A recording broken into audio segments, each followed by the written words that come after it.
Moi, je m'étais imaginé, tout naturellement, on s'aimait. C'était un mariage qui n'aurait jamais eu de nuages. Je m'étais aussi imaginé, puisque petite fille, j'aimais tellement jouer à la poupée. Toujours, je m'étais dit, si je me marie, je vais avoir 12 ans. C'est même bizarre que ça s'est réalisé. La relation difficile, c'était plutôt le genre d'éducation que l'un avait reçu. Tout à fait différent à celle de l'autre, bien que le fond était le même. Mais tout de même, c'était une grosse différence. Et alors, on, on se bousculait pour des détails qui sont risibles quand on y pense maintenant, hein, mais des choses tout à fait ridicules. Mais nous n'avons vraiment pas eu de grosses difficultés. Absolument pas. Et alors j'ai dû m'habituer à ce que papa ait une vie professionnelle très, très dure parce qu'il était toujours parti. Et alors je dois dire, ma grande joie, c'est qu'au retour de voyage de noces, j'étais enceinte. Alors, c'était Jean, c'était ma toute grande première joie. Et elles se sont succédées, mes joies, à peu près à chaque année. Et je dois dire que ça a été toujours une très grande joie pour moi. Je n'ai jamais dit encore, jamais.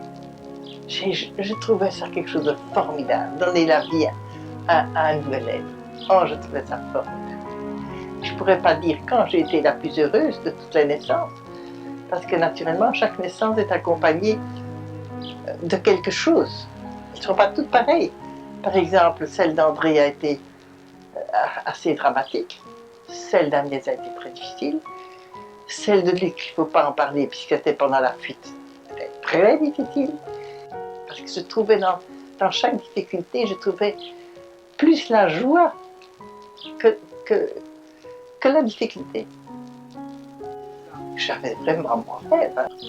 Après mes 12, je n'avais pas renoncé. Un beau jour, je vais chez mon gynécologue. Quand Luc avait 1 an, ou je ne sais pas combien, je lui dis, c'est quand même bien bizarre que ça s'est arrêté chez nous. Alors il me répond, Madame, vous êtes déjà une exception pour une personne de la ville. Les gens de la campagne ont beaucoup plus facilement d'enfants. Je ne savais pas ça, moi. Mais vous êtes déjà une exception, vous pouvez être bien heureux d'en avoir tous. Moi, j'en avais eu 13. Le problème d'avoir plusieurs enfants ne se posait pas. On avait les enfants que le bon Dieu donnait, et certainement, il ne venait jamais à l'idée de vouloir limiter le nombre de ses enfants. Comme j'aimais beaucoup ma femme, il est tout à fait naturel que nous ayons eu beaucoup d'enfants. Et j'en suis très heureux, et même à mon âge, je dois dire que c'est une grande bénédiction et une grande joie d'avoir une grande famille. Il y avait énormément d'autorité dans la maison, tant du côté de ma femme que de moi-même, et les enfants, tout en étant très très aimés, et donc ayant une vie agréable, étaient, notre autorité leur donnait une vie très régulière. Ayant un mari tout à ses affaires, ma vie a été vraiment une fille de maman et de maîtresse de maison, parce qu'il n'est pas question avec une famille pareille de faire des petites échappées. C'est presque pas possible. Donc j'étais toute donnée à ma famille, à ma maison. Oui, les tours qu'ils faisaient étaient nombreux. C'est-à-dire que on avait des carabines, entre autres, pour dans le jardin, car il y avait du gibier. Mais ce n'était pas ça, les garçons s'amusaient à tirer sur la cloche que nous avions à l'extérieur, et pour celui qui ferait tinter la cloche au loin. Un jour, j'ai eu la visite des gendarmes, donc de la police de l'État, et les gendarmes m'ont demandé, est-ce que vos fils ne tirent pas à la carabine? J'étais très ennuyé, et je lui ai dit, mais monsieur,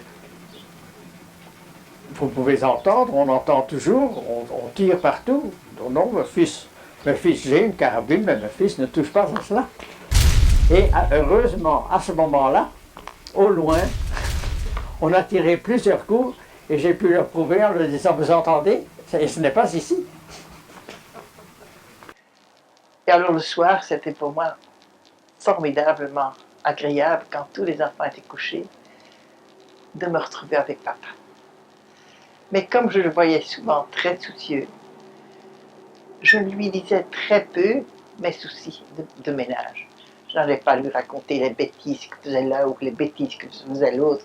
Il y avait des choses pour lui beaucoup plus importantes que ça, malgré que ça soulageait quand même. Lui aussi me racontait ces histoires d'usine qui n'allaient pas toujours si bien. Que de nuit, nous avons passé à nous parler. Lui, l'usine, ça n'a pas toujours été si rose. Alors, nous avons eu des années très très dures.